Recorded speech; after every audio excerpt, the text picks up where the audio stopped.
মাজুবাই ঘৰলৈ গৈছিলোঁ, হালধি দিবলৈ দি পঠিয়াইছে। এতিয়া কেইবাদিনো হ'ল দিমকৈ বতৰো বেয়া।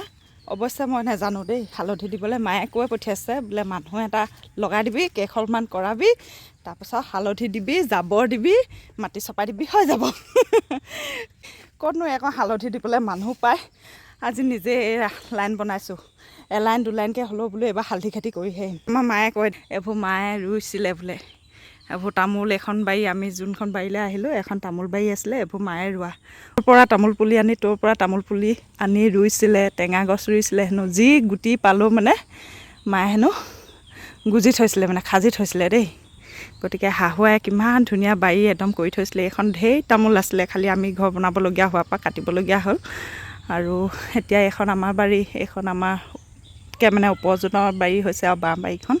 তাৰপিছত সিফালে আমাৰ 2 নম্বৰ ককাইদেউজনৰ বাৰী। শাহুৱাই সৈতে ঢেৰ কাম কৰিছিলে। এইবাৰ সেইকাৰণে বোৱাৰীকো ক'ম নেকি, নিজে নোৱাৰিলে কি হ'ব, ইউটিউবত চাৰ্চ কৰি লৈছোঁ দেই হালধি খেতি কেনেকৈ কৰে। তেতিয়াহ'লে হালধি দি লওঁ, এইফালে একদম পূৰা দিয়াত লাগি আছোঁ। আৰু ল'ৰা ছোৱালী মোক দুয়োটাই হেল্প কৰি দিছেহি বাৰু, দেখিছেনে? এনেকুৱা ল'ৰা ছোৱালী থাকিলে আৰু কি চিন্তা। হৈছে নাই দিয়াটো জনাবচোন আপোনালোকে, বেছি ঘন হৈছে নি বাৰু?